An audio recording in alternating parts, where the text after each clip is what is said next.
აი დაიწყო. მოგესალმებით მეგობრებო. დღეს ჩემი მორიგი პოდკასტია და სტუმრად ყავს ბატონი სოსო მანჯავიძე. ბატონ სოსო, მოგესალმებით. მოგესალმებით. ბატონ სოსო, დღეს ვსურს საუბარი და თქვენი კომპეტენტური აზრის გაგება და ამ შემთხვევაში პირველ რიგში ვაყენოთ თქვენს აკადემიურ ცოდნას, ისტორიკოსობას და აი რა კუთხით მინდა რომ თემა განვიხილო. გულისხმობ ისრაელ-პალესტინის გარიგების, მორიგების ამბავს. ისრაელის მხარდამჭერი საზოგადოება ისინი თავათვლიან, რომ არგუმენტად მოყავთ ის, რომ რატო უნდა ცნობს ისრაელმა აი ამ ტიპის პალესტინა, როცა 48 წლიდან თავად არაბულმა სამყარომ არ ცნო პალესტინის სახელმწიფო. და მეორე აინტერესებთ ის, რომ მათ არ ჯერათ, მე რასაც ახლა უყურებ მედიაში და პირადად ვისთანაც მე ურთიერთობა მაქვს, მათ არ ჯერათ, რომ ხამასი საერთოდ განიარაღდება. მათ წარმოუდგენიათ, რომ ხამასი, მშვიდობიანი ხამასი, ეგეთი მოცემულობა ოქსიმორონია, მსგავსი რამ არ არსებობს და ამიტომაც არ ჯერათ, რომ ეს ხელშეკრულება იქნება ხანგრძლივი. თქვენ რა სიტყვით, ბატონ სოსო? ეს არც მე არ მჯერა, მიუხედავად იმისა, რომ ძალიან მინდა რომ ჯეროდეს, რომ ახლა იქ რაც ხდებოდა ღაზაში, ეს არ ამგონია, რომ ვინმე ეს მოწონდეს, ხომ? მათ შორის ისრაელის მოქალაქეებს ალბათ. რა თქმა უნდა. და გარდა ამისა, პერსპექტივა იმისა, რომ ეს სიტუაცია დამთავრებული იყო, ასე ვთქვათ, ელიმინაციით მთლიანად იქ მოსახლეობის, ხომ? რაზეც იყო საუბარი, ერთი ზნეობრივი თვალსაზრისით, რა თქმა უნდა, გაუმართლებელი იყო და მეორე მინდა პრაქტიკული თვალსაზრისით მივიდა იქამდე, რომ დავინახეთ, რაც მოხდა გაეროში. მეგონი ახლა ამის აღწერას აზრი არ აქვს. ყველამ დავინახეთ ცარიელი დარბაზი, ყველამ დავინახეთ იქ პალესტინის სახელმწიფოს ცნობის მხარდაჭერა და ასე შემდეგ და ამგვარები, ხო? დავინახეთ ესგვარი იზოლაცია და მეტიც ამ იზოლაციის პოლიტიკურ და მეცაც ვიტყვი სამხედრო მოქმედებებში გადაზრდის აშკარა ვთქვათ ტენდენცია, ხო? რატომ? თვითონ იმ რეჟიმებს ახლო აღმოსავლეთში, რომლებიც სიტყვით გამოდიან ისრაელის წინააღმდეგ, მაგრამ საქმით მაინცა და მაინც არ აქტიურობენ, გაუჩნდათ პრობლემები. იგულისხმება აქ არაბული მონარქიები, იგულისხმება აქ ეგვიპტე, იგულისხმება თურქეთი, ხო? იმიტომ რომ ახლა თქვენ ალბათ ნახეთ იქ ერდოგანის ცნობილი ბოლო მიტინგი იყო ის და იქ ათეულათასობით თურქი წაგვიყვანა იერუსალიმ, გაგვიძეხი იერუსალიმისკენო. შეძახოდა ხო იმას. და გასაგებია რომ აი ეს ასე ვთქვათ ერდოგანის ნაბიჯები იმისკენ რომ დაამშვიდოს იქ გარკვეული საზოგადოება, ერდოგანი მოგეხსენებათ ძმები მუსლიმანების წარმომადგენელია. ხო? ერდოგანს რა თქმა უნდა ის რიტორიკა იქნება ეს თუ დაუშვათ რაღაც გარკვეული ესეთი ნაბიჯები, ნახევრად ნაბიჯები ჭირდება იმისთვის რომ თავისი შიდა ელექტორატის თვალში იყოს იმზიდველი, ხო? ელექტორალური მიზნებით ეს ჭირდება, აუცილებელია მისთვის, მაგრამ ის მაქსიმალურად აკავებს ამას და ამავე დროს ისიც უნდა გვესმოდეს, რომ თურქეთს ძალიან სერიოზული სავაჭრო და ეკონომიკური ურთიერთობები აქვს ისრაელთან, ხო? დიახ. აქამდე ქონდა. ახლა რაც შეეხება იმას, მაგალითად იგივე ყატარის ცნობილი დაბომბვა, ეს ძალიან მძიმე რამ იყო. ძალიან მძიმე რამ იყო ასევე კიდე ერთხელ გავიმეორებ გაეროში რაც მოხდა და იზოლაციისკენ მიმავალი გზა, ეს ძალიან მტკივნეული იყო ასევე შეერთებულ შტატებისთვის, ტრამპის ელექტორატისთვის პირდაპირ ვთქვათ, მაგას ესე ვთქვათ ელექტორატისთვის გავიხსენოთ ჩარლი კერკის მკვლელობაზე რა ამბავი მოხდა და როგორ ადანაშაულებდნენ ისრაელს იმ დონეზე რომ ნეთანიაჰუს მოუწია გამოსვლა და თქვა, რომ ჩვენ არ მოგვიგლავთ ჩარლი კირკია. აი ამ დონეზე მივიდა საქმე. და ამავე დროს ეხლა გავიხსენოთ იქ ამერიკის წამყვანი ჟურნალისტებს, იგივე ტაკერ კარლსონის სიტყვები გამოსვლები გავიხსენოთ და სხვაების ტაკერ კარლსონი უბრალოდ ეს ყველაზე ცნობილია. აღშფოთებულები არიან იმით, რომ ფაქტიურად ამერიკას მართავენ ესეთ სიტყვა, აი მაგალითად იგივე დაუშვათ სკოტ რიტერი, რომელსაც ახალ აბრალებენ. იგივე დაუშვათ გლენდიზენ, ათელ დასავლეთში ერთი წება, მირშაიმერი და ასე შემდეგ და ასე შემდეგ. ჯეფრი საქსიც სხვათა შორის ის ჯეფრი საქსიც, რომელიც თვითონ ეთნიკური ებრაელია, ადანაშაულებენ ღიად გამოთქვამენ თავიანთ შეშფოთებას იმის გამო, რომ შეერთებული შტატების პოლიტიკა ფაქტიურად არის მძევალი ისრაელის მიზნების. აქ ორგვარი ის გამოითქმის ახლა მოსაზრება, რომ არა შეერთებული შტატების ის არის ფორპოსტი ისრაელი, თუმცა ესე მეორე მოსაზრებაც არის, რომ შეერთებული შტატები არის ისრაელის ლობის და ზოგადად ამ სიონიზმის, ესე ვთქვათ, თოფიანი ძაღლი. თუ აქ ესე იგი კუდი ბრძანებლობს იმას, ძაღლს და არა ძაღლი კი არ აქნევს კუდს, არამედ პირიქით ესეთი. სხვადასხვა კარგი ფილმი იყო, ალბათ იქიდან მოიტანეთ ხო ეგის. ხო, ეს არა, ეს ხშირად გამოითქმის, ეს ჩემი არა ვარ ორიგინალური ამ გამოთქვაში, ამ შეერთებულ შტატებსა და ისრაელს შორის. ახლა აქ რა თქმა უნდა ამას ორივე მხარეს თავისი არგუმენტები აქვს, არგუმენტი პირველი ის არის, რომ ახლა წარმოდგენილები არიან ძალიან ბევრი სიონისტები და უშუალოდ გადამწყვეტ თანამდებობებზე იგივე აიპაკი ისრაელის ლობის ორგანიზაცია შეერთებულ შტატებში ძალიან ძლიერია. ამავე დროს ეხლა ასეთი ადამიანები არ ითვალისწინებენ გლობალურ სოფლიო ებრაელობაში მიმდინარე პროცესებს და არ ითვალისწინებენ რამდენ ნაწილად არის ეს დაყოფილი, რა განსხვავებული შეხედულებებია და მეცაც ვიტყვი, რომ განსხვავებული შეხედულებების დაუშვათ და პოზიციების სათავე ძირითადად სწორედ სოფლიო ებრაელობაშია, იმიტომ რომ ახლა გეხსენებათ არიან მემარცხენე ებრაელები, რომლებიც აიგივე დავში სოროსი რო არის დაუშვათ, რომელიც ისრაელს ებრძვის და მტრად არის გამოცხადებული ისრაელში.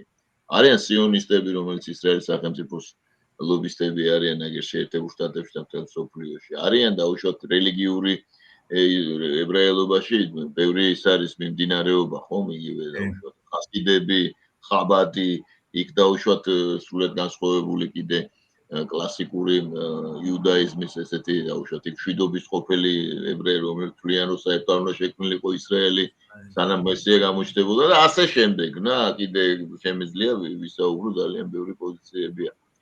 აქედან გამომდინარე იმის ლაპარაკი, რომ არსებობს რაღაც ჰომოგენური ებრაული, ესე ვთქვათ, შეთქმულება, ეს ასე არ არის და საერთოდ ეს ებრაელობა, სოფლიო ებრაელობა უზარმაზარი აქ მოუნდა კაცობრიობის ისტორიაში, ასეც რჩება, ეს ყველაზე აქტიური ნაწილია ერთ-ერთი კაცობრიობის, მაგრამ ის რომ ვილაპარაკოთ ჩვენ იმაზე, რომ ახლა არსებობს რაღაც შეთქმულება და ანტიებრაული განწყობილებები, გავავრცელოთ, ეს არასწორად მიმაჩნია ზოგადად. ეთნიზაცია, გროტებას ეთნიზაცია არა აქვს. ზეო როგორც დავუშვათ რუსებს რომ იმაშვებიან რომ ყველაფერი ბოროტება არის რუსული. ესე ციგიჟია რა თავის დროზე იყო ეს გერმანული გვახსოვს ხომ? რო ჭამდნენ ბავშვებს ესე რომ ავრცელებდნენ. მაგალითად იგივე ბრიტანულ პროპაგანდა. ხო, რაც შეეხება თვითონ დასმულ კითხვას. რა თქმა უნდა ეს ასე იყო, თვითონ არაბებმაც არცნეს იგივე დაუშვათ ის დაეროს ის ადგენილება ზოგადად აი ისრაელის შექმნის სურვილი აღწევდა ყოველთვის წინააღმდეგობას და იმ არაბული სახელმწიფოები მაშინდელი ხომ? ასახავდნენ იმ წინააღმდეგობას, რაც გლობალურ მაშინდელ კოლონიურ იმპერიებს შორის არსებობდა ამ საკითხთან მიმართებაში. შესაბამისად პალესტინის სახელმწიფოსაც ისინი არ ცნობდნენ, მაგრამ ახლა როცა ამ გაეროს ამ რეზოლუციას რაცა ამ არგუმენტს ასე ვთქვათ იყენებენ ცოტა უნდა აქეთაც წამოვიდეთ ანუ მარტო ეს არგუმენტი არ ყოფნის ამ საკითხის ამოწურვი, იმიტომ შემდეგ ხომ შეიცვალეს მათ პოზიცია. კი. ეს ხო ფაქტია. ეხლა ხო შეცვლილია პოზიცია. ხო, აქედან გამომდინარე, ეხლა რა თქმა უნდა ეს არსებობს აბსოლუტურად ობიექტური ისტორიული ფაქტების ინტერპრეტაცია მიდის, მაგრამ ისიც უნდა ვთქვათ, რომ ახლა სულ სხვა რეალობა დგას. შესაბამისად, ეხლა იმის საუბარი, რომ იცით, ეხლა მე პალესტინის სახელმწიფოს იმიტომ არ ვცნობ, არ მინდა რომ აქ შეიქმნას, რომ მაშინ ესე იყო. ხო, და მაშინ აი არაბულმა სახელმწიფოებმა ესეთი არცნეს თვითონ, ну რა, ამით რას ვიგებთ? რა არის, ხო? კონტროდუქტიულია, მე ვიტყოდი. მეტად რეალობას აღარ შეესაბამება უკვე. არ შეესაბამება რეალობა, ხო.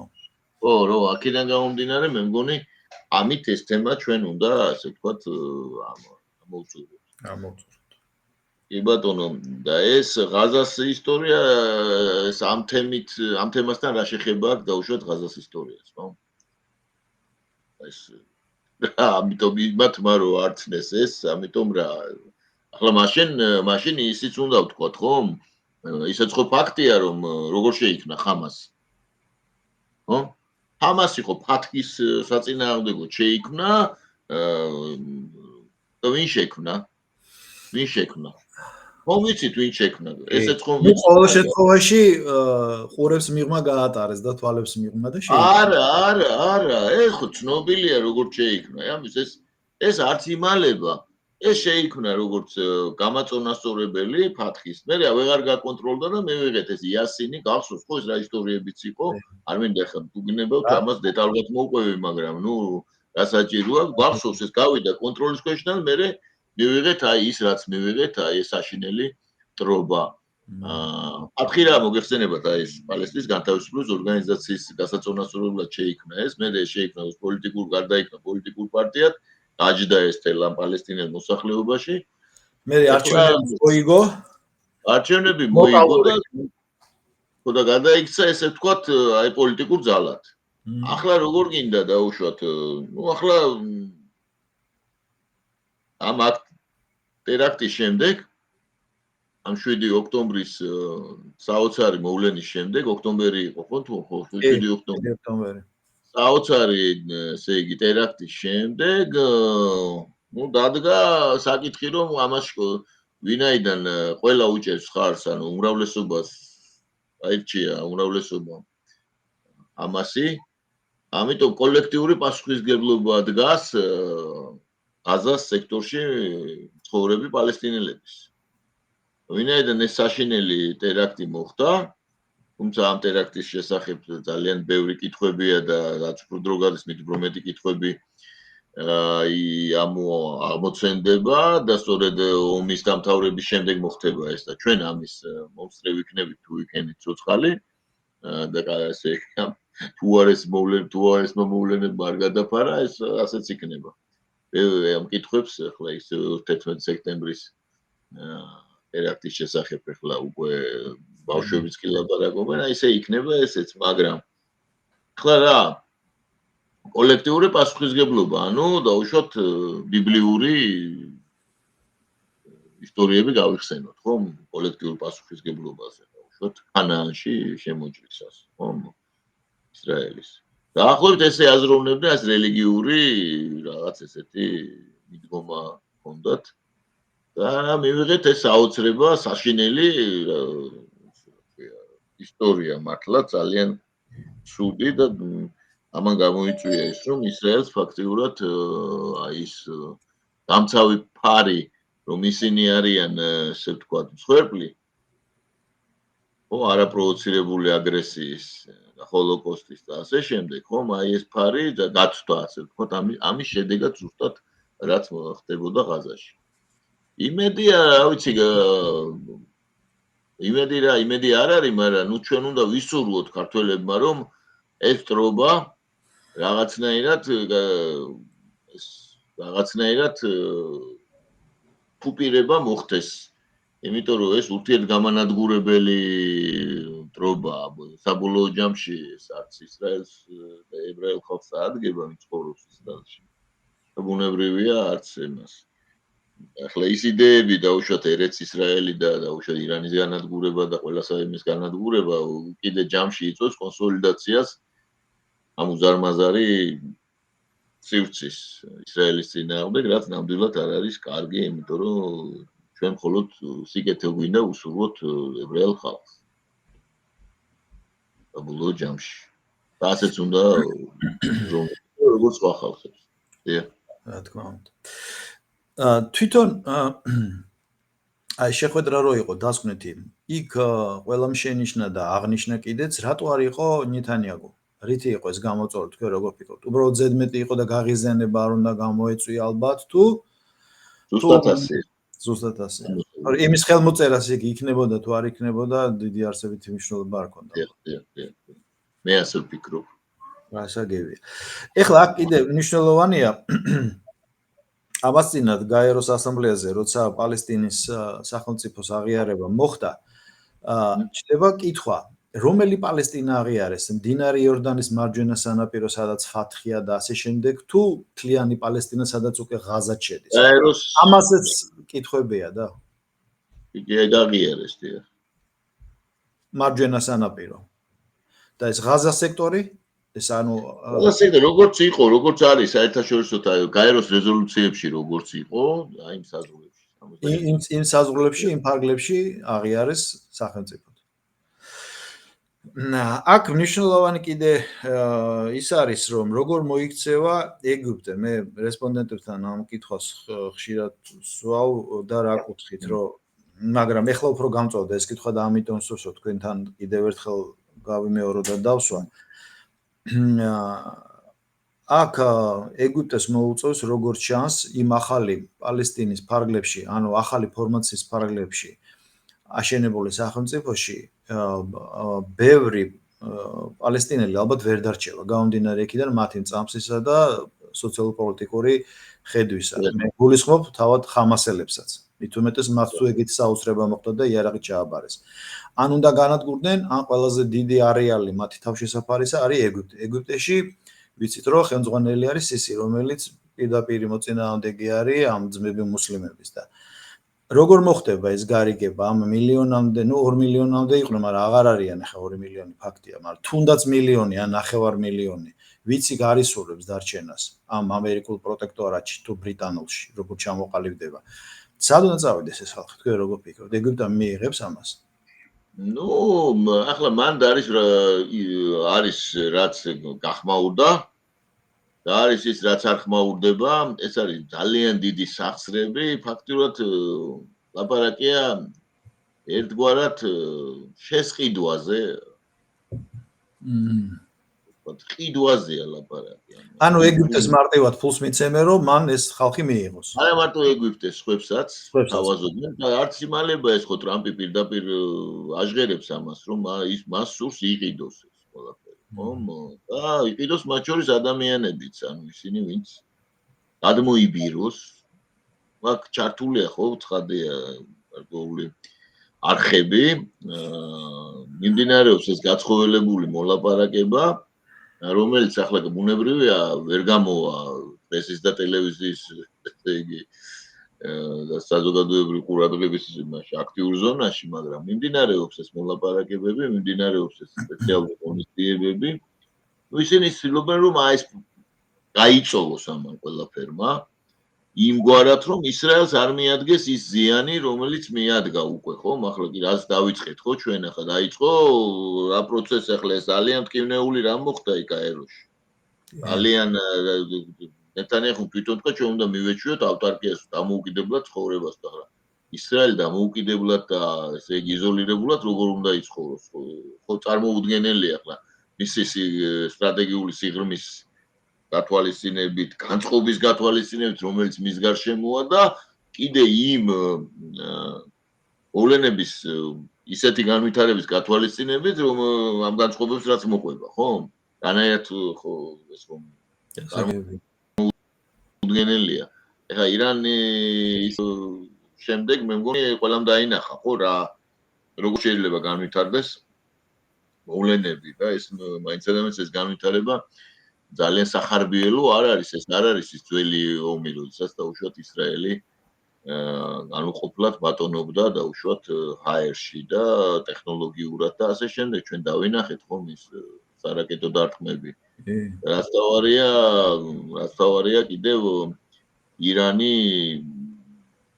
ძლიერდება სამხედრო თვალსაზრისით, მას აწვდიან ავიაციას, თანამედროვე საავიაციო კომპლექსებს აწვდიან, ჰაერსაწინააღმდეგო სისტემა ძლიერდება, ახლა დრონებში და იმაში მოიხსენება სარაკეტო სისტემებში რამდენად არის უკვე ირანი წინ წასული და ირანში ამ ომმა კონსოლიდაცია გამოიწვია და რეჟიმის გაძლიერება გამოიწვია. ეს ხო ფაქტია, ახლა იქ ნებისმიერი გამოსვლა, რომელიც ახლა ირანში ხო ჩვენ ხედავდით, ახლა იქ მაყოფილი მაინც და მაინც ხალხი ამ რეჟიმით არ არის, ბუნებრივია, ხო? მაგრამ ახლა დღეს საკმარისია ვინმე იქ თავი გამოყოს და მომენტალურად მას ამ ომის შემდეგ და ომის წინა მდგომარეობაში, რომელშიც ირანი თავს გრძნობს, იქ მომენტალურად მოღალატეთ იქნება შერაცხული. თან ამ ომის შემდეგ ეს დაზვერვა ისრაელის უამრავი ის გამოვლენილი იქნა იქ. ის ქსელები გამოვლენილი იქნა და ძალიან სასტიკი მეთოდებით ანგარიში გაუსწორეს. ესეც ხომ არის. აქედან გამომდინარე არ ვთვლი რომ დაუშვათ ეს რამე დადებით პერსპექტივას უხადის ისრაელს ესკალაცია შემდგომი. ბუნებრივია რომ ხო შეერთებული ტრამპი არის ყველაზე პროისრაელური პრეზიდენტი ისტორიაში და აი ეს ნაბიჯი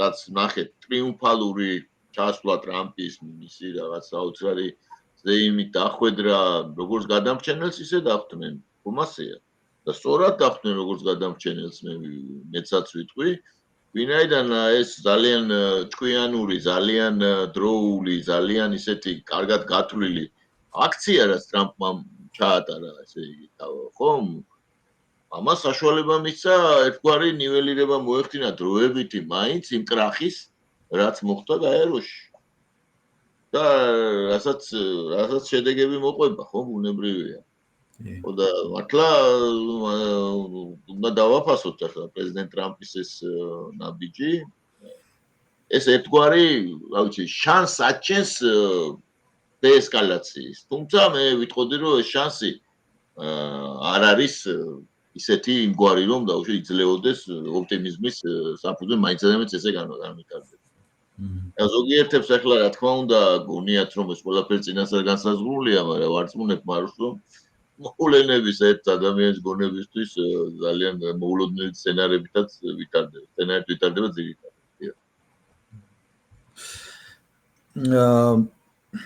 დროებითი მმართველობის ხელმძღვანელი ბრიტანეთის ყოფილი პრემიერ-მინისტრი ტონი ბლერი. ეს რა ფორმაცია მართვის?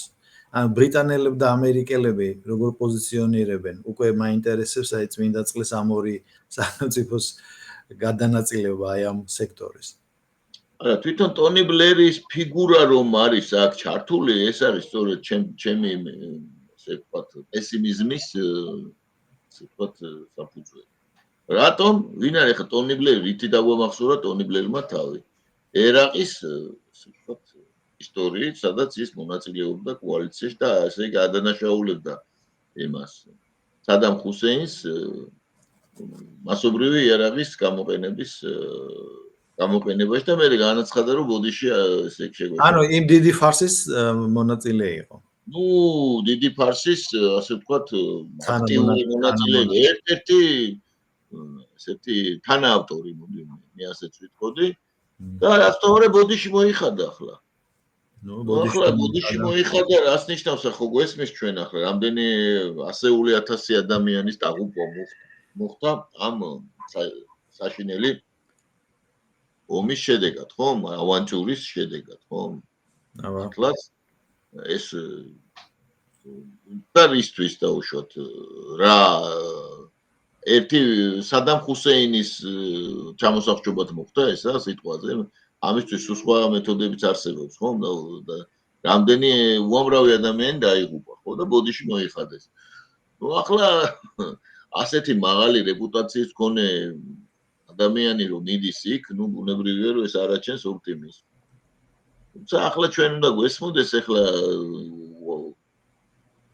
ისტორია ხომ ახლა როგორ შეიქმნა ეს ისრაელი, რა ხდებოდა მაგ რეგიონში, ვისი პასუხისგებლობის ზონა იყო და ასე შემდეგ და ასე შემდეგ. იქ დავინახავთ ხომ? ანუ მემკვიდრეობით მოძებთ მათ და იმიტომაც ბრიტანელი არა, თქმა უნდა, ავიწყდებათ ეს ისტორიზმის გარეშე, ისტორიული იმის ისტორიის გარეშე ვერაფერი გაიგებ რა ხდება, სათუ არა შუაში ეს და ბრიტანეთი რატო უნდა იყოს საერთოდ ეს ბაზარა არის და ასე შემდეგ. ასე გებია. თვითონ ისრაელის პოზიციონირებასაც ვერ გავიგებთ ხომ ისტორიის გარეშე საერთოდ რატო არის. აი საერთოდ რა ის არის ახლა აქ რომ ნარატივია ხომ ასეთი რომ ჩვენ ეს მიწა მოგცვა ღმერთმა ხომ? კი. და პალესტინელები არიან ვინ? ის ფილისტია რაც იყო, როცა ეუბნები რომ თქვენ რო ის გაანადგურეთ ის ებრძოდით ქანაანში ფილისტიმელებს, ისინი გეუბნებიან რომ ჩვენ ფილისტიმელებს რო ვებრძოდით, ესენი იყვნენ ინდოევროპული წარმოშობის ხალხები, იქ დახვდნენ, გასაგებია 5 ქალაქი იყო, იქ მათ შორის იყო ღაზა სხვათა შორის. მაგრამ ის ფილისტიმელები აღარ არიან, ეს პალესტინელები, ვინც შეცდომით ეძახიან თავს ფილისტიმელებს, იმ ფილისტიმელების ნაცნობები არიან, ეს მე-7 საუკუნეში ჩამოსახლებული ხალხია და ახლა არაბული საუკუნეში ჩამოსახლებული ხალხს ვეუბნები რომ იცი რა ჩვენ უფრო მეტი უფლებები გვაქვს ვინაიდან დაუშვათ თქვენზე ადრე ვიყავით აქ ნუ ეს ახლა რა თქმა უნდა შეიძლება ამის თქმა მაგრამ ახლა როგორი მოსასმენია იმისთვის ვინც დაუშვათ ამდენ საუკუნეა იქ ცხოვრობს ხომ ასეა ანუ ეს და ეს ბიბლიური დატვირთვა აქვს მაღთმულ მიწას და კარგად იყენებენ რა საკმაოდ კარგად და წარმატებულად ყოველ შემთხვევაში გუშინდელ დღემდე და ეხა უკვე არავინ ყველა ხალხს თავის გამართლების თავის ნარატივი აქვს რომელიც მას ამართლებს ყველგან ყოველთვის ხომ და ყოველთვის ყველა ხალხი მიიჩნევს რომ ის არის მართალი აგერ აი მაგალითად თურქები მიიჩნევენ რომ ნუ მართალია ხო ყველამ ვიცით როდის შემოვიდნენ ხო თურქი ოგუზები ხომ დაუშვათ ამ რეგიონში მაგალითად თურქეთში ხომ ყველამ ვიცით მაგრამ მათ აქვთ ახლა ამომავალი მზის თეორია სადაც ამტკიცებენ რომ ყოველთვის იქ იყვნენ და საერთოდ არის ერთი თეორია რომ ჩვენო ტროილები ვიყავითო დიახ ამიტომ ახლა ხალხებს სამწუხაროდ ისტორიის ძალიან ესეთი ინტერპრეტაციები, ფანტასმაგორიული ინტერპრეტაციები ახასიათებთ. ერთი ჩვენ ვართ, ესე ვთქვათ, ხანდახან რო უსმენ ხოლმე, მაგალითად ჩვენ მეზობლებს რო უსმენ მათ ისტორიულ ნარატივებს საქართველოს გამოტოვებენ ხოლმე. ბატონოსო არ დაგიჯერებთ და მე 88 წელს მაჩვენეს სომხეთში სომეხმა ოფიცრებმა რომლებიც იგივე ბაზაზე მსახურობდნენ, მაჩვენეს საბჭოთა კავშირის დროინდელი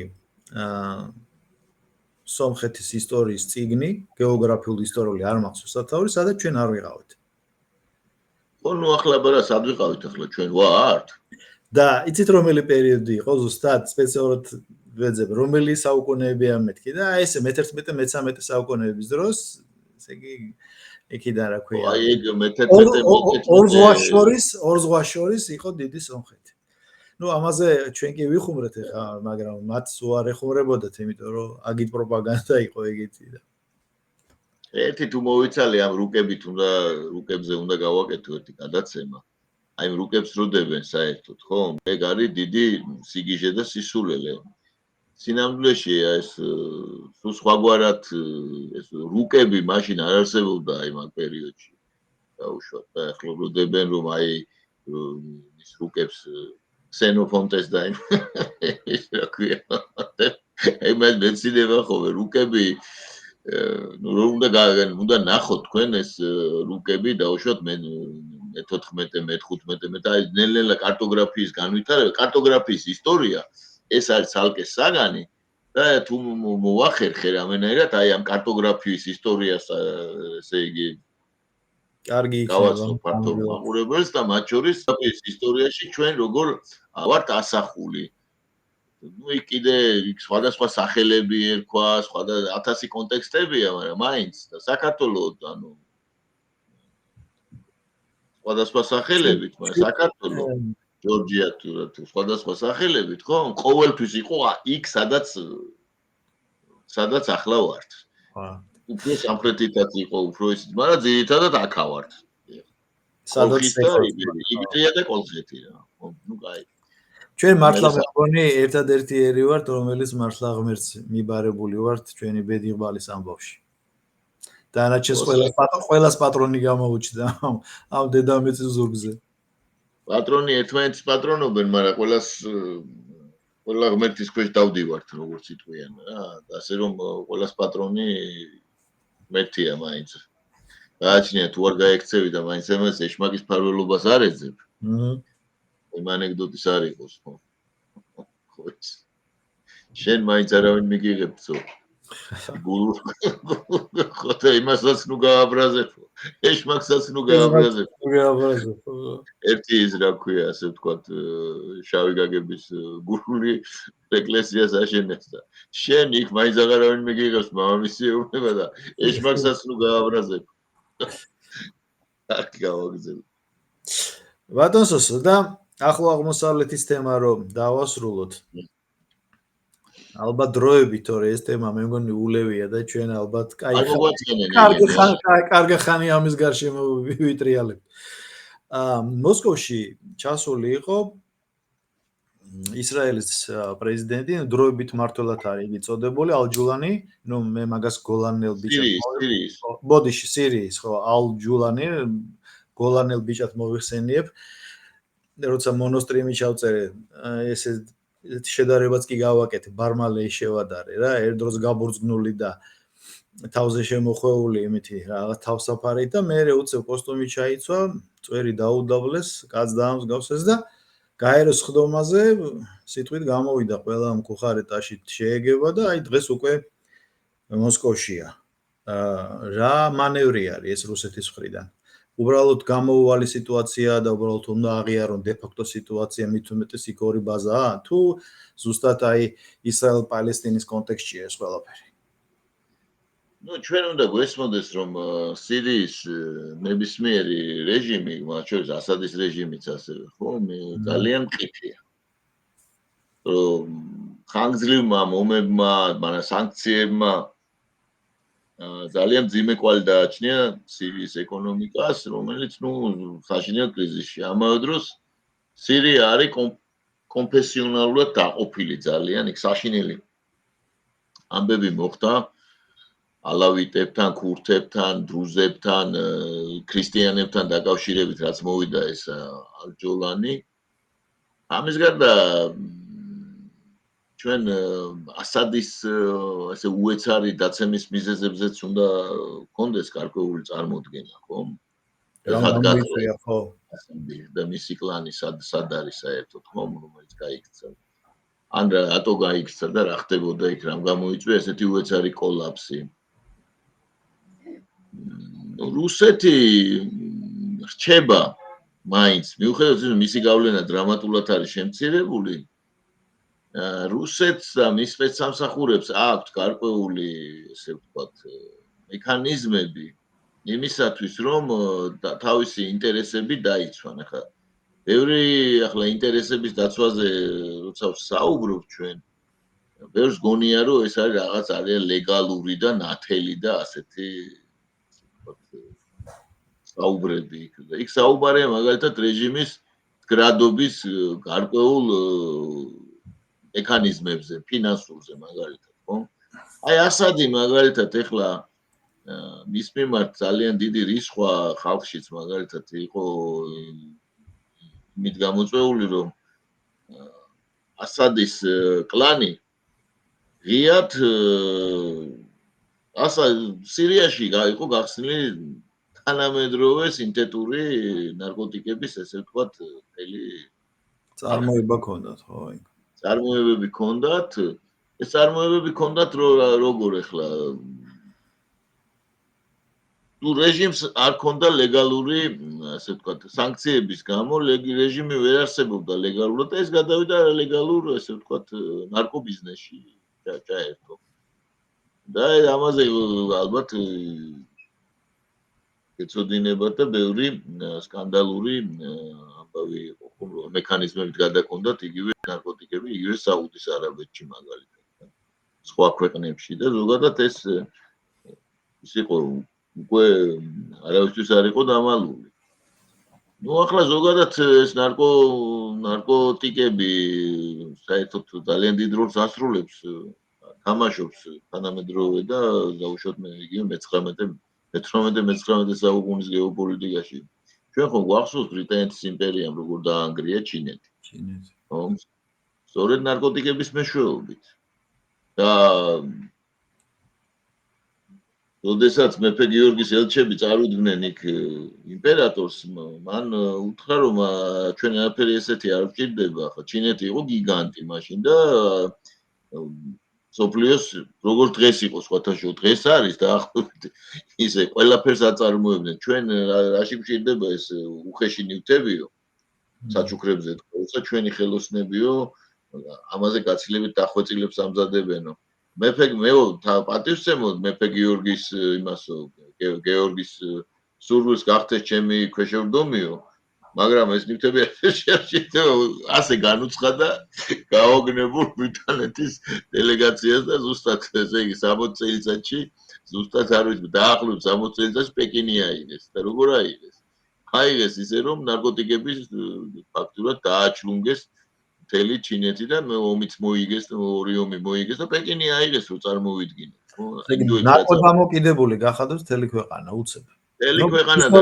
პერიოდში უცებ ხო მან როცა და ხელს უშლიდნენ როდესაც მაგალითად დაუპატიმრეს ოპიუმი ეს გახდა კაზუს ბელი ომის გამოცხადების მიზეზი და ახლა გამოვინაცვლოთ აქეთ რა მოხდა ავღანეთში ხო ჰელმანდის პროვინციაში რამდენი 1000 ჰექტარზე იყო დათესილი ესე იგი ეს ნარკოტიკები პატივცემული ამერიკელები რო შევიდნენ იქ ტალიბანმა გაანადგურა და ამათმა ესე იგი მთელი ჰელმანდის პროვინცია ოპიუმის პაკეტი იყო გადავსებული და ჯარისკაცები დადიოდნენ მათ შორის ჩვენი ჰელმანდის პროვინციაში იყო მივლინებული ძირითადად ჩვენი 2000 ვორსტები 400 კაცი იყო და ნუ იქ აკონტროლებდნენ რომ 20 კილოგრამზე მეტი ოპიუმი თითო ოჯახს არ ქონოდა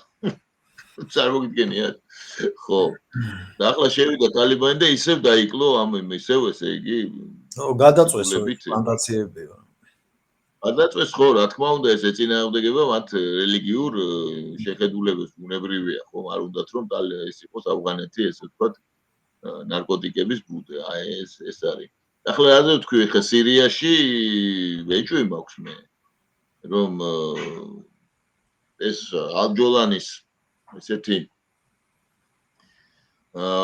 პოლიტიკური ნაბიჯები ერთგვარად არის განპირობებული იმით, რომ რაღაცნაირად ჩაერთოს რა გარკვეულ სქემებში, რომელიც მის რეჟიმს გარკვეულ მდგრადობას შეძენს, იმიტომ რომ ახლა რა მოხდა იქ დაიპყრეს ეს ხელისუფლება, დაიწყო ეს ანგარიშსწორებები, ძარცვა, გაქცევა, გამოხდა ყველაფერი და ამოჭამეს ყველაფერი. ფაქტიურად ეხლა მათ ჭირდებათ გარკვეული რო წარმოვიდგინოთ პოლიციას იმათ ხელფასები უნდა ასადის დროს უკვე ფაქტიურად ყველაფერი მოშლილი იყო ხო და ბოლოს რო ეს რომ მოვიდეს რომ მოვიდნენ ხელისუფლებაში ისრაელმა საერთოდ ასადისგან რაც დარჩა ჯარი ფლოტი ყველაფერი გაუნადგურა აბსოლუტურად მთლიანად პირწმინდად ხო ახლა ალჯოლანის აქედან გამომდინარე როგორც ჩანს ჭირდება რუსეთთან გარკვეული ასე ვთქვათ ურთიერთობა რუსეთი ამარტო რუსეთია ამავე დროს არის ჩინეთიც ჩინეთთან გარკვეული ხიდი და ასე შემდეგ იქ მუშაობს ასევე ირანის ფაქტორიც მოკლედ ამავე დროს ალჯოლანიც არ არის რუსეთისგან ძალიან შორს მისი ძმა ასე ვთქვათ მეან გინეკოლოგია სარატოვში ცნობისთვის. დიდი ხნის განმავლობაში.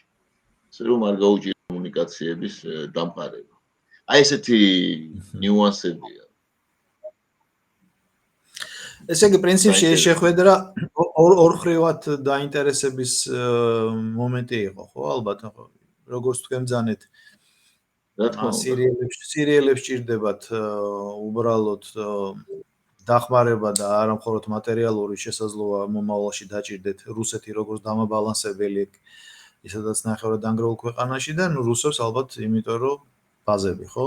მათი ინტერესები. რუსებს კრიტიკულად ჭირდებათ ბაზები, ვინაიდან რო ავიღოთ თავშოთ ხმელთაშუა ზღვიდან, მათ აფრიკაში გვაქვს სახელში ინტერესები, ხო? შესაბამისად ბაზები ჭირდებათ, ახლა მოგეხსენებათ რუსული ჩევეკები, ეგრეთ წოდებული, ესე იგი, ისინი частные военные компании, ხო, იქ არიან მალიში, არიან სუდანში, არიან იმაში, რა ქვია. ბევრგან არიან აფრიკაში, სახელის ქვეყნებშიც არიან და ნუ სუდანში უფრო ნაკლებად, მაგრამ ნუ აი სახელი რასაც ქვია, აი ეს ზოლი, რომელიც ადრე იყო საფრანგეთის, ასე ვთქვათ, უკანა ეზო და დღეს აღარ არის, ხო? სადაც არის ძალიან დიდი რაოდენობით ურანი, ძალიან დიდი რაოდენობით ოქრო, სხვადასხვა მინერალები, ძვირფასი ქვები, ნავთობი, ასე შემდეგ და ასე შემდეგ. და განუწყვეტელი ომი მიმდინარეობს, მაგალითად იგივე დარფურის პროვინციაში, ხო? საერთოდ სუდანში რაც ხდება ეს და რომ ამას რო ყურადღება არ ექცევა, ეს კიდე ერთხელ ადასტურებს, რომ სადაც ინტერესი არ არის, იქ სოფლიო მედია საერთოდ კამერასაც არ ატრიალებს, არადა იქ 100,000-ობილი საშინელი ტრაგედია, არანაკლებ ტრაგედიებია იქ ვიდრე ღაზაში, სხვათა შორის. ეთნიკური წმენდები მიდის, ხო? ეთნიკური წმენდები, რელიგიური დევნა, ხოცვაში, ლეტვაში, შიმშილი, ახლა ქალაქ ისინი აქ რაღაცო ალყა დარტყმული 200 დღე ფაქტიურად ალყაშია ის სამხრეთ სუდანის დედაქალაქი. და საშინელება ესე იგი იგივე დაუშვათ სომალიში რა ხდება და ასე შემდეგ და ასე შემდეგ ეს ძალიან დემოკრატიულ მედიას არ ცალია მათთვის რა არა რა თქმა უნდა რა დემოკრატიულ მედიას საერთოდ ცალია თბილისში 3 თუ 5 ადამიანთან ჩავიდა ეუთოს მოქმედი ესე იგი თავმჯდომარე ფინელი რომელიც გულდამწვარი იყო დემოკრატიის უკუსვლით საქართველოში და შემდეგ ესე იგი რაღაც რევოლუციური სპიჩი გააკეთა იქ რაღაც სრულიად იდიოტური და ნუ ამისთვის ეცალათ რა თქმა უნდა მაგრამ საქართველოზე ყოველ აჭრელებულია ესე იგი საქართველოში თურმე მიმდინა დემოკრატიული უკუსვლა ნუ ეს რაღაც ბავშვებს ესე იგი მშობლებს როგორ ახლა მშობლებს აქვთ უფლება რომ ბავშვს შესვლას რო გადაწყვეტს მშობელმა რომ დაუშალოს ამის უფლება აქვს და თუ ამას არ აკეთებს ის რა ქვია ქართველი ჩვენ მიგვაჩნია რომ ეს იგიჟია ეს ხო დემოკრატიული უკუსვლა და სახელმწიფო გადატრიალების საშუალებას რო არ აძლევ ეგ უკუსვლა არ არის ბატონ სოსო საქართველოზე ორი შეკითხვა მაქვს და ჩვენი პოდკასტის ბოლოს დაგისვავთ და ეხლა მინდა ამერიკა-ჩინეთის ურთიერთობაზე თქვენი აზრი მოვისმინო. ეხლა დაანონსებული იყო, რომ ოქტომბრის ბოლოს სი ძინპინი და დონალდ ტრამპი სამხრეთ კორეაში უნდა შეხვედრილიყვნენ და ყველასთვის გაუგებარია და ნუ ჩემთვისაც მათ შორის რომ ჯერ 100%-იანი ტარიფები დაუწესა, კი გასაგებია, რომ იქ ჩინეთმა მოითხოვა იმ ძვირფას წიაღისეულით შექმნილი პროდუქციის კონტროლი. მიზეზი ეს იყო, როგორც ამერიკელებმა განაცხადეს და 100% და დღეს სკოტ ბესენტმა განაცხადა, რომ ასე სენატორების ფართო მხარდაჭერა აქვს დონალდ ტრამპს, რომ ეს ტარიფი 500%-მდე გაიზარდოს და ესე შესაძლოა ამ თვის ბოლომდე ვერ შეხვდნენ ვერც სი ძინპინი და ვერც დონალდ ტრამპი. ან შეიძლება ერთ-ერთი საერთოდ არ ჩავიდეს იმ სამხრეთ კორეაში. და რას ემსახურება ეს ყველაფერი? ეხლა ეს მორიგჯერზე ეს უკვე რა არის? მანამდე გასაგები იყო რაც იყო. არ ვიცი, ეხლა ეს დონალდ ტრამპი როგორც წესი ჯერ თამასას უწევს ხოლმე და მე რომ უფრო ეფექტური იყოს შემდეგ მის მიერ, ესე იგი, გადაჭრილი კონფლიქტი. ანუ შიდა ელექტორატისთვის ეს ძალიან ეფექტურად გამოიყურება, ხო? თუმცა ახლა ჩინეთთან მიმართებაში ეს თლათ გონიერი არ გონია მე. რა შეესახმე რითი დაიწყო კონფლიქტი, ხო? კონფლიქტი დაიწყო იმით, რომ ჩინეთმა ესე იგი ქართულად არის ესე იგი იშვიათი მეტალები, ხო? იშვიათი მეტალები ქვია მაგას, ანუ მეტალები, რომელიც იშვიათ სინამდვილეში არ არის, ახლა არის ძალიან დიდი მარაგები მისი, მაგრამ ძალიან ძვირია. ყველგან არ არის, რა თქმა უნდა, მაგრამ დიდი მარაგებია, ყველანაირი ამ იშვიათი მეტალების, მაგრამ ტექნოლოგია ამისი და ესე ვთქვათ, ჩინეთის არც თუ ისე ესეთი მოფხილება, არ უთხილება ჩინეთი მაინც ეკოლოგიურ იმას, ხო, თავისთან, არც სადაც ყიდულობს ამ იმებს საბადოებს. ანუ საშუალება მიცა ამათ ჩინეთს ეს იწყება დაახლოებით 90-იანი წლებიდან გასული საუკუნის ჩინეთი ახდენს ამ იშვიათი მეტალების ბაზრის მონოპოლიზაციას.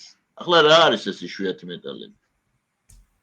აქტიურად ახლა ჩვენ ვსაუბრობთ ან კომპიუტერულ ტექნიკაში ეს აბსოლუტურად აუცილებელია.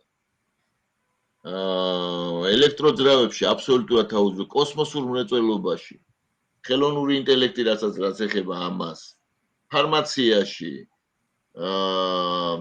სამხედრო მრეწველობაში, ხო, მაგალითად, ეს არის აბსოლუტურად აუცილებელი. მათ შორის არის რამდენიმე, 7-8 კრიტიკული, რომლის გარეშეც საერთოდ შეუძლებელია ბევრი სტრატეგიული დარგის ფუნქციონირება. ანუ ტექნოლოგიები ესეა, ისა რა ქვია. აწყობილი ამაზე, ახლა მიმდინარეობს ისტერიული ძიება სხვა ტექნოლოგიების. რომ არ იქნას ეს გამოყენებული ეს იშვიათი მეტალები რა, ანუ მაგალითად იგივე იმეებში, რა ქვია, ძრავებში, აი მანქანების. ეს მე არც ვიცოდი ის მცირე მაგნიტები, რომელიც ელექტროძრავებში გამოიყენება, ეს არის ზუსტად ის მეტალები. კი, სულ ეს ამ კრიტიკულად, ანუ ეს ის კი არ არის, რომ დაუშვათ ამოვიყენოთ თუ არ გამოვიყენოთ. ამაზე აგებული, აი ეს ელექტროავტომობილები ქლიანად და ჩინეთმა ეს ისთვის დამახასიათებელი, ანუ ჯერ შიგნით გააკეთა მონოპოლია, იმიტომ რომ იყო უამრავი, ესე იგი, წვრილ-წვრილი, ასე ვთქვათ, კონტრაბანდისტული მოპოვება ამ მეტალების და გატანა, ჯერ ახლა იქ ჩინეთს ახასიათებს ეს, ხომ? რეიდები იყო იქ მთელი შიგნით მოსპო. გააკეთა 6 ორგანიზაცია, რომელშიც ეს გაერთიანდა და ჩინეთი გახდა ფაქტურად მონოპოლი 90%-ს აკონტროლებს. რო წარმოვიდგინოთ. 90%. და როგორც კი იწყება სადმე დაუშვათ აი ესეთი ალტერნატიული ჩდება, მაგალითად იგივე გრენლანდიაში, ავსტრალიაში, მომენტალურად ბაზარს არეგულირებს ისე რომ უაზრო გახდეს იმის მოპოვება. იმხელა რესურსია. რო წარმოვიდგინოთ, ახლა სულ თუ არ ვხვდები, ამ იშვიათი მეტალების ბაზარი არის რაოდენობა არის 138,000 ტონა. ხო? და კლიანად ჩინეთი თითქმის კლიანად აკონტროლებს. ჩინეთი აკონტროლებს აი ამ ბაზას 90%-ს რო წარმოვიდგინოთ რა. აქედან გამომდინარე ახლა ეს ამერიკის შეერთებული შტატების იყო ძალიან მტკივნეული, რაც გააკეთა ჩინეთმა და ამას აკეთებდა რეგულარულად. ანუ ტრამპმა გადაწყვიტა ესკალაციაზე წასვლა. მაგრამ ახლა ხო დეფიციტი შეიქმნა ჩინეთი როცა ამას აკეთებს იქნება დეფიციტი მაგალითად რაღაცა ერთ-ერთი ესეთი იშვიათი მეტალი ვერ მიიღო და გაჩერდა მაგალითად ფორდის კონვეიერი სიტყვაზე. იგივე ეს იმაში რა სამხედრო მრეწველობაში მაგალითად ხო კრიტიკულად მნიშვნელოვანია მაგალითად თვითმფრინავების წარმოებაში. ისე ვერ გააკეთებ იმას, ვერაფერს ვერ აწარმოებ იგივე F-35-ებს და ასე შემდეგ და ასე შემდეგ, ხო? აქედან გამომდინარე, ტრამპი ამ ესკალაციაზე წავიდა. ეხლა ჩინეთ თუ დაუშვათ ამავე დროს ისტერიულის კიდე ერთხელ ვიმეორებ, ისტერიულის მიმდინარეობს ცდილობები, რომ რაღაცნაირად ამ მარკუჟიდან გამოვიდნენ. ამ მარკუჟიდან გამოვიდნენ, მაგრამ ძალიან რთული იქნება ეს. ამის გარდა ხა ჩინეთს სხვა ინსტრუმენტებიც აქვს. სხვათა შორის.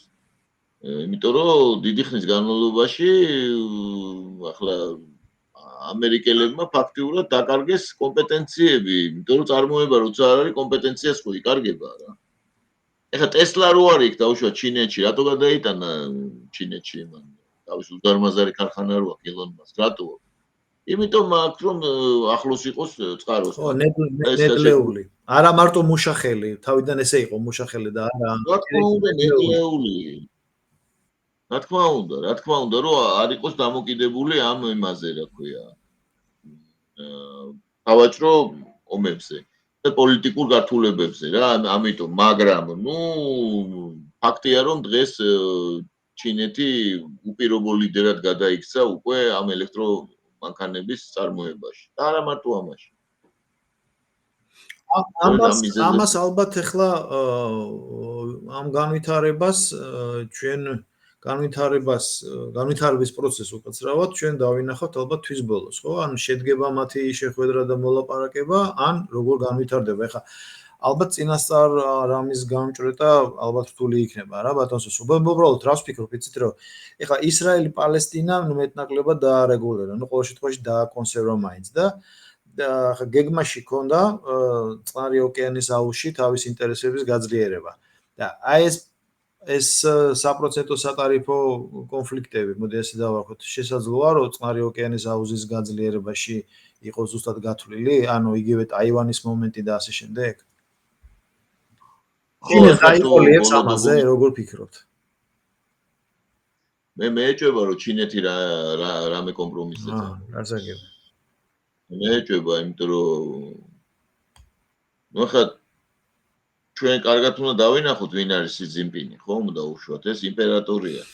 მან ის პარადიგმიდან გამოვიდა, ხო? ის ფაქტურად სიცოცხლის ბოლომდე შეუძლია იყოს მმართველი. სი ძინპინმა დემოკრატების მაშინ ხო გვახსოვს როგორ ახუძინტაო რო წამოაყენეს იქა რა ქვია და ხილობიდან რო წამოაყენეს, ხო? ხილობიდან რო გაიყვანეს ეს ისი მაგის მანიშნებელი იყო, ახლა ჩვენ მისი სახით ყავს იმპერატორი, ის თავს თulis ასეთად. ბათაშორის და ძალიან ჩინეთი წარმოუდგენლად ძლიერდება, აი წარმოუდგენლად და ეს ახლა ვისი ბრალიც არის კი ვიცით.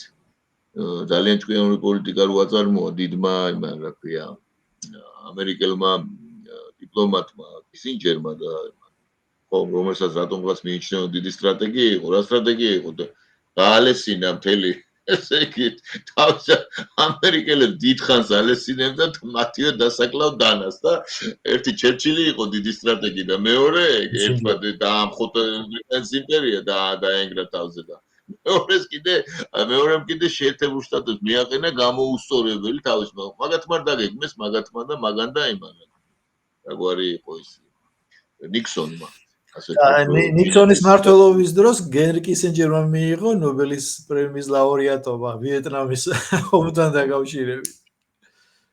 კი ბატონო, ხო. და აი ეს საოცარი ის ახლა უეჭველი ძალიან განათლებული კაცი იყო, ძალიან კარგად წერდა დიპლომატია, ძალიან კომპეტენტური იყო. კი ბატონო, მაგრამ ახლა ჩერჩილიც ასევე კარგად წერდა, ხატავდა და ასე შემდეგ და მიიღო ის რომ თვითონვე თქვა არ მინდა ვიყო ბრიტანეთის იმპერიის დასაფლავების მომსწრეო და მაგას გლოვობდა მე სწორედ.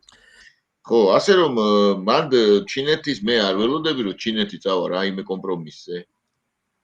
ნამდვილად არ აქვს მას ისეთი პოზიცია და თვითონ ხელისუფლების ასე ვთქვათ პოზიციონირებაც ისეთია რა, აი აბსოლუტურად შეუვალი. მით უმეტეს ახლა ჯერ ბაიდენის დროს ეს იმან სახელმწიფო მდივანი რო იყო ის ლინკენი ჯერ იმან სულ ესე იგი შეშალა ეგენი მე უყურე სხვათა შორის მათ შეხვედრას ღია რაც იყო და საოცარი შთაბეჭდილება მოახდინა ეს ჭკუას არ იგებდა ანუ ესე იგი და მე რეაქცია იყო განსაკუთრებით გასაოცარი ჩინური მასში, რა ქვია, პრესაშიც და საერთოდ გამოსვლები იყო, ნუ აი წარმოუდგენელი, ნუ დაცინოდნენ კი არა, გაბრაზებულები იყვნენ, რომ ეს ახლა ეს ხო ყველა ჭკუას არიგებდა თან, ლინკერი. და ისა დუაბრატა აკრაბატა რუსებს აქვს, კაი გამონათქვა, მიეგდა ჯეკ სალივანის 4 წლის მმართველობას, აი ახლა ტრამპი იმოშვება, იმკის. ხო, იმკის ნამდვილად ტრამპი ნამდვილად იმკის მაგათ 4 წლის გაფუჭებულ საქმეებს, რომელიც საერთოდ ხე 100 წელი იზრდება, მაგრამ ერთი ხერხით შეიძლება, ესე იგი 1 საათში გამოუსწორებელი ზიანი მიაყენო, ან საერთოდ მოჭრა, ხო? დრუჟბა და რაღაც ესეთი ელექტროხერხი. ხო და აი ახლა ნუ მე მაგალითად გული წარმატებას უსურვებ ახლა დონალდ ტრამპს ყველა კეთილ საქმეში, მაგრამ ნუ ახლა ძალიან მძიმე მდგომარეობაა ხო ყველა მიმართულებით. რაც გააფუჭეს ამ დემოკრატებმა ძლიერი გამოსასწორებელია ნამდვილად. წარმოუდგენელი. მით უმეტეს 18 რიცხვში დაანონსებული არის no kings no crowns და რაღაც ამდაგვარი გამოსვლა, ალბათ იცით თქვენ ეგ და რაღაც ამერიკელი აკაცუკების. ხო, აი ამერიკელი და 5 მილიონამდე მარში 5 მილიონი ადამიანის მარში იგეგმება მთელ შტატებში და ესეც წარმოუდგენელი რამ არის. მოკლედ 5 მილიონი სად დათვალეს? რა თქმა უნდა CNN იტყო და მაგას არა.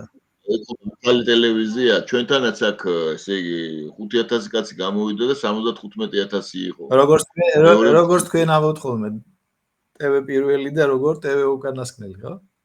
TV პირველი, TV უკანასკნელი.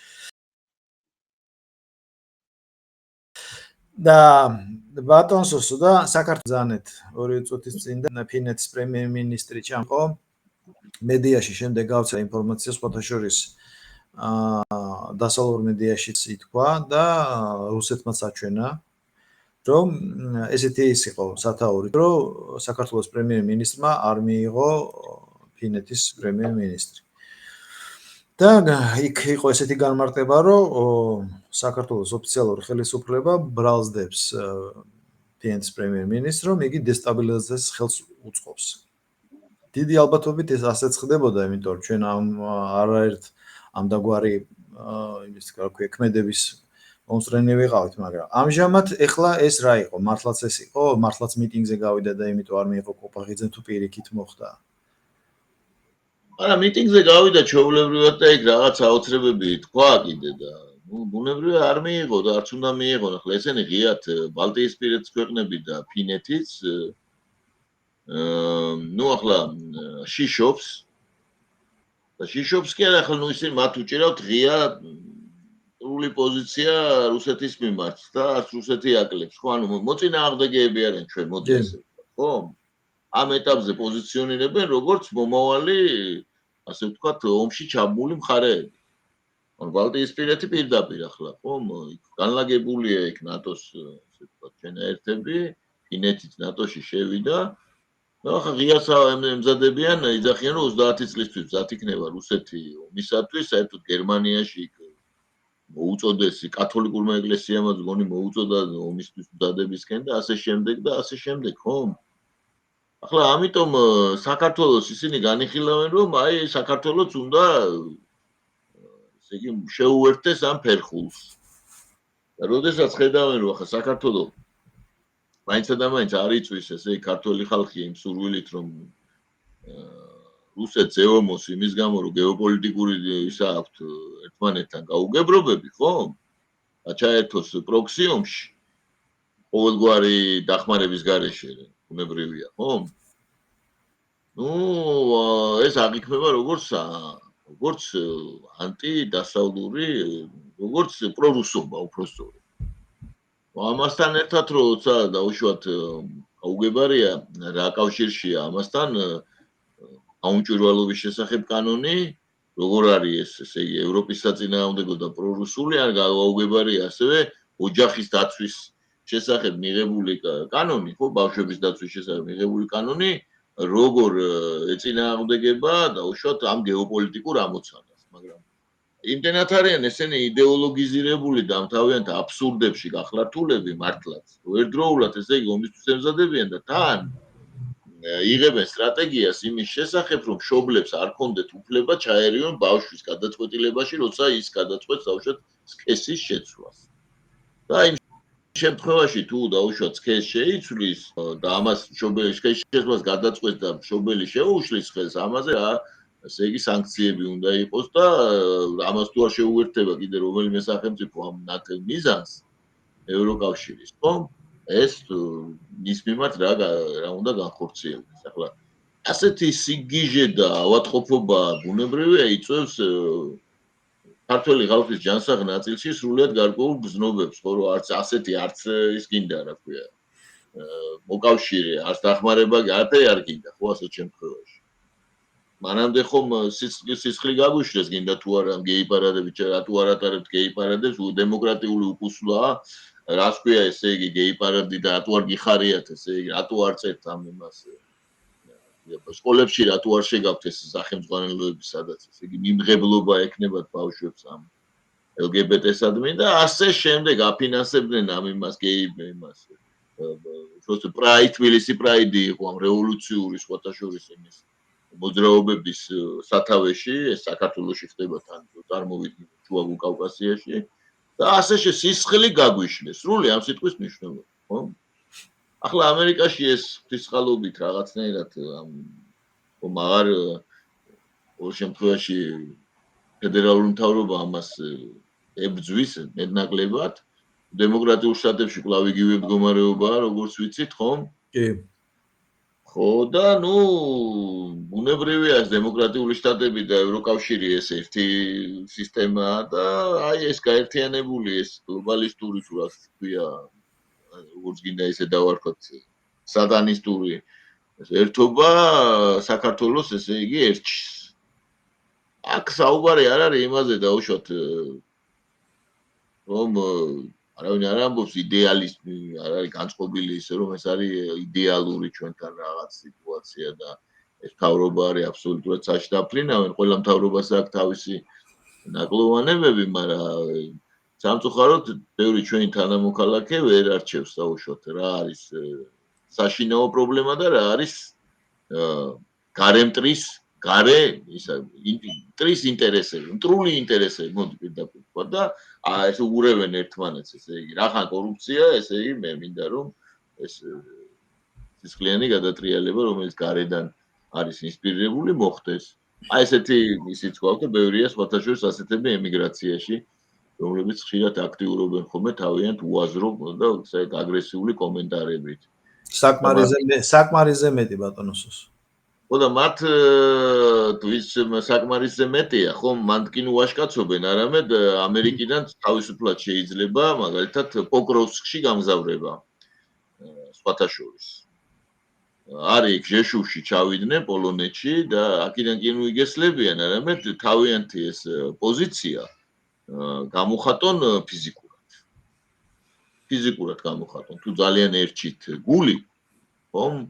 ასევე შეუძლიათ ჩავიდნენ სირიაში და იქ ებრძოლონ კიდე თავიანთ წრეებს და რო გამოხატავენ ესე აგრესიულად. აი უბრალოდ გული წყდება ხოლმე, ახლა ქართველები არიან და ნუ ახლა გული დაგწყდება ადამიანს, რომ ასეთი შეზღუდული და დესტრუქციული და საკუთარი ქვეყნის დამღუპველი აზრებით არიან შეპყრობილები სრული ამ სიტყვის მნიშვნელობით. ბატონსო და ბოლოს აი ეს მეორე კითხვა საქართველოსთან დაკავშირებით. ჩვენ კარგად გვახსოვს, რომ ოფიციალურად საქართველოს აშინებდნენ ევროპიდან, რომ უიზო რეჟიმს შეზღუდავდნენ, საერთოდ აკრძალავდნენ. და ნუ გავიდა პერიოდი, სექტემბერმაც მიილიაგე, ოქტომბრის შუა რიცხვებია და ჯერჯერობით არაფერი შეზღუდული, ან შემზღუდავი არაფერი შემოუღია. თქვენ როგორ ფიქრობთ, ეს მუქარა არის თუ ამას განახორციელებენ, მაგრამ ნაწილობრივ? თუ საერთოდ რაფორმას მიიღებს. კი ბატონო, ეს იყო იმისთვის, რომ გქონოდათ, ესე იგი, რევოლუციურ მუხტს, ანუ არ მოკლებოდა ფიჩხი რა, ეს უცეცხლი რომ არ ჯამქრალი კერიას ახურებდნენ ამით, ასე ვთქვათ, რევოლუციურ კერიას. და ეგონათ რომ ამ ნაპერწკლიდან აღმოცენდებოდა ალი. მაგრამ არ აღმოცენდა. ხო, და ახლა გადაწყვიტეს შემდეგი ნაბიჯი გადადგან ახლა ჩვენო ქართულ ხალხს არ დავსჯითო. წარმოგიდგენიათ ტერმინოლოგია ნახეთ ჯერ. ქართულ ხალხს არ დავსჯითო, აი დავსჯითო ჩინოვნიკებს. დასაჯონ ჩინოვნიკები იქნებიან, მეტად იქნებიან იმაში, საქართველოს მეტად მიხედავენ და არ წავლენ იქ კოფე ბრეიკზე და რაღაც უაზრო გენდერულ კონფერენციებზე იქ რაღაც სიგიჟეებზე რო იკრებებიან იქ და პულს რეცხავენ. ეს ისინი ჩვენი სოროსის იმაში გამოჩეკილი ბუდეებში გამოჩეკილი ესე ვთქვათ ევროპარლამენტარები, ხო? იქ რაც შეეხება ხალხს მათ არ აწყობთ საქართველოსთან აი საქართველოს მოსახლეობასთან ანუ უვიზო რეჟიმის შეჩერება, ვინაიდან ქართველები იქ მუშაობენ საკმაოდ ისეთ ადგილებზე მუშაობენ, რომელიც დეფიციტურია სხვათა შორის. იგივე დაუშვათ მომვლელები, იგივე იტალიაში, ხო? ძალიან იტალიელებთან შედარებით ძალიან დაბალანაზღაურებადები არიან, თან წიკა ვერჩიშოვი დაუშვათ ახლა. ასე ვთქვათ თეწკანიან, ქრისტიან ქალბატონს, რომელიც ამავე დროს ახლა ქართველი ქალები აწესიერს პატრიოტს. მოვლა იციან ახლა, ხო? და ასე შეგ. შესაბამისად მათ ეს არ აწყობთ. არა მარტო მომვლელები არიან იქ, სხვებიც არიან. ნუ შესაბამისად არ აწყობთ მათ ეს, იმიტომ რომ ამავე დროს ეს მთლიანად გამოიწვევს. მათაც ხომ ესმით რომ დაუშვათ სავიზრო რეჟიმში შემოიღებ ეს დადებითად ქართველი ხალხი ამას არ აღიქვამს სრულიად როგორც ტრულნაბიჯს. ამის გარდა ის უნდა თქო საქართველოს 400,000 მოქალაქეს აქვს საზღვარგარეთის პასპორტი ცნობისთვის. ამდენს აქვს 400,000 და 9 მილიონი დანარჩენს არ აქვს. საქართველოს მოსახლეობა 3,700,000 ადგენს გულისხმობ მოქალაქეებს. ახლო ეს სტატისტიკური მონაცემებიც გამოქვეყნდება და ამაზეც საზოგადოებამ კარგად და იყოს ინფორმირებული სხვათა შორის. საუცხოელია. შესაბამისად მათაც ეგ არ უნდათ. ამიტომ მე ველოდები იმას რომ დაუწესებენ სანქციებს, ესე იგი თან როგორ წერენ ჩინოვნიკებს, პარლამენტარებს, მათ ოჯახის წევრებს, ბავშვებს ასე შემდეგ და ასე შემდეგ. ანუ ყველას რომ მათი ოჯახის წევრები. მაგას დაუწესებენ. და იქნებიან ბედნიერები. ნუ ეს არაფერს კარგს მათთვისაც არ გამოიწვევს. ისე ცნობისთვის. ასეთმა სიგიჟეებმა, ასეთმა იდეოლოგიზირებულმა მიდგომებმა დაუფარავმა სრულად ცინიკურმა დამოკიდებულებამ ამოიწვია ის რომ საქართველოს მოსახლეობა რომელიც ნუ ალბათ ყველაზე პროევროპული იყო რეგიონში. არა მარტო რეგიონში, შეიძლება ევროპელები არ იყვნენ ეგეთ პროევროპულები, რაც ჩანს ხომ იმ ნებით რომ დარბიან. მე ევროპელი არ მინახავს მაგალითად ევროკავშირის დროშით. ევროკავშირის დროშებით რომ დარბოდნენ წრეში ქალბატონები, ხო გნახეთ ის ძალიან ტრაგიკომიკური სცენები იყო მართალი რომ გითხრათ. და ეს პროევროპული, ესე ვთქვათ, ოპერეტული გადატრიალების ცდილობებს ხო ვნახეთ. ეს მართალი ახლა ვერც ერთი ჩემთვის ცნობილი სატირიკოსი ვერ აღწერს იმ სიუჟეტებს არ არსებობს სოფლიო ლიტერატურაში ეგეთი. მე ვცდილობ ხოლმე ჩემ პოსტებში რაღაცნაირად ხან ახალ ქართულად, ხან ძველ ქართულად ავსახო ეს შთამომავლობისთვის. მაგრამ ნუ ფაქტია ეს ხდება. აი ღობეებს რომ ადანაშაულებენ მაგალითად იმაში რომ ღობეები რომ ნაჟოვკით იყო გადახერხილი იმისთვის რომ შეეტყუებინათ ესე იგი მშვიდობიანი მომიტინგეები იქ. ნუ ეს ალბათ ნუ მსგავსი მე მაგალითად არ მომისმენია. ახლა ცოტა განათლება რო ქონდეთ ალბათ იტყოდნენ რომ პრეზიდენტის სასახლეში სირინოზები ყავდათ და ისე შეიტყუეს. ასე თქვით, ეს რო ჯობდათ. ეს რო ეთქვათ, ხო ჯობდა რა. კი, ესე იგი ეგ ჯობდა, მაგრამ ვალგარკაც არ დაავიწყდათ რა. ვალგარკა არა, ნუ ესე იგი საოცრებაა ღობებ ძირითადი, აი მართლა ეს ორღობის ძირითადად საუბრობენ ესე იგი რა, რომ ყველაფერში დამნაშავე არის ღობე.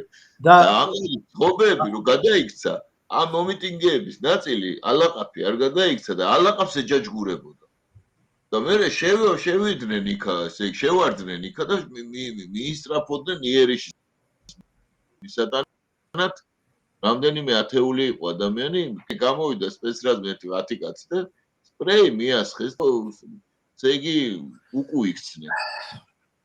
ნუ რაღაც საოცრება იყო, მე მაგალითად ამას რო უყურე, ძალიან თან ვიცინოდი და თან დიოდი. ის არის, ხო, სასაცილოა, მაგრამ უბედურება ის არის, რომ ჩვენ ქვეყანას ეხება რა.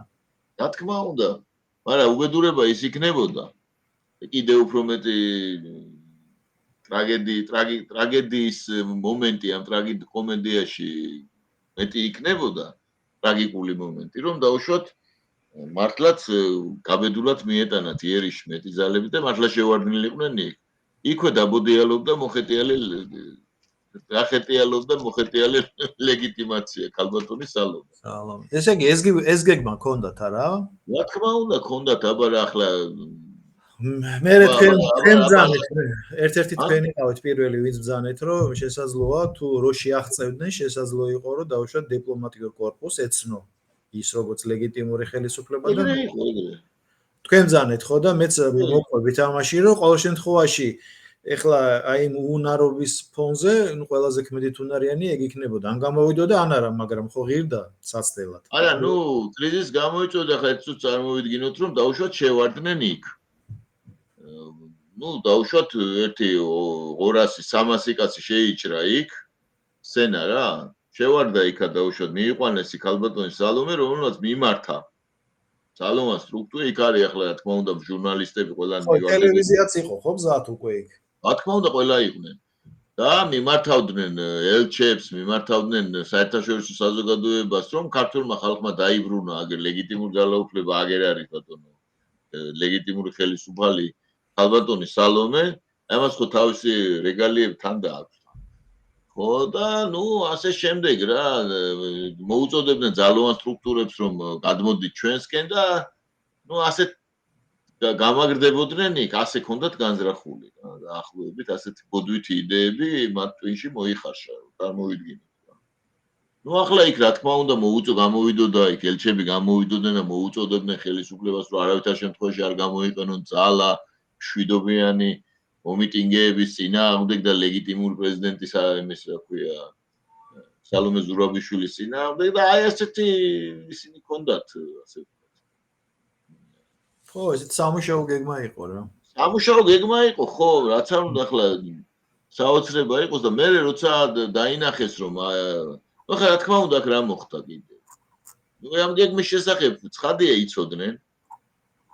საქართველოს ძალიან ძნელია, მით უმეტეს ესენი პირდაპირ ამას საჯარო სივრცეში ლაპარაკობდნენ. შვიდობიანი დამხობა, ლამაზი რევოლუცია, ცეცხლი ოლიგარქიას 4-ში ვიწყებთ და 4-შივე ვამთავრებთ, ეს ხო ლოზუნგი იყო. მაგრამ როცა დაინახეს ახლა ამათმა რომ ახლა 4-ში რო დაიწყეს და ვერ დაამთავრეს. მე დაიწყეს რომ რატო დაიწყეს, ამათმა რატო დაიწყეს ეს, რატო ეს რა გააკეთეს. ანუ ხო და ვირთხული ესე გადახტომები და გააჩაღეს ამ ჩაძირული გემიდან, ჩასაზრდას განწირული გემიდან. აი ეს მოხდა. ხო და ამასობაში ეს ევროპელები ცე არავის არ უთქვამს რომ იცით რა ნუ ახლა არ არის ლამაზი მაინცა და მაინც პრეზიდენტის სასახლის შტურმი ცეცხლის გაჩენა არ არის ეს მაინცა და მაინც სასიამოვნო მოქმედებები ხო სხვანაირად ეს მაინც ეთქვა არა დადუმდნენ და თქვენს რომ რატო გაუწიეთ წინააღმდეგობაო იმასო შვიდობიან მომიტინგეებს. წარმოგიდგენიათ? ჩამოვიდა ეს ქალი ეს ფინელი ეს. რამდენიმე ათე რა ძალიან ცოტა მომენტი იქ 3, 4 თუ 5 თუ 10 რავი ამ მნიშვნელობა აქვს და რაღაც იგიჟეები ილაპარაკ. ხო და ამათ ეხლა მართლაც კაი სიტყვა არის მე ატრულებულები არის.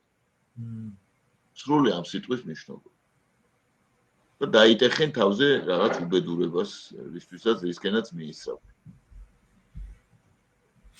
ბატონ სოსო, დიდი მადლობა ამ ინტერვიუსთვის.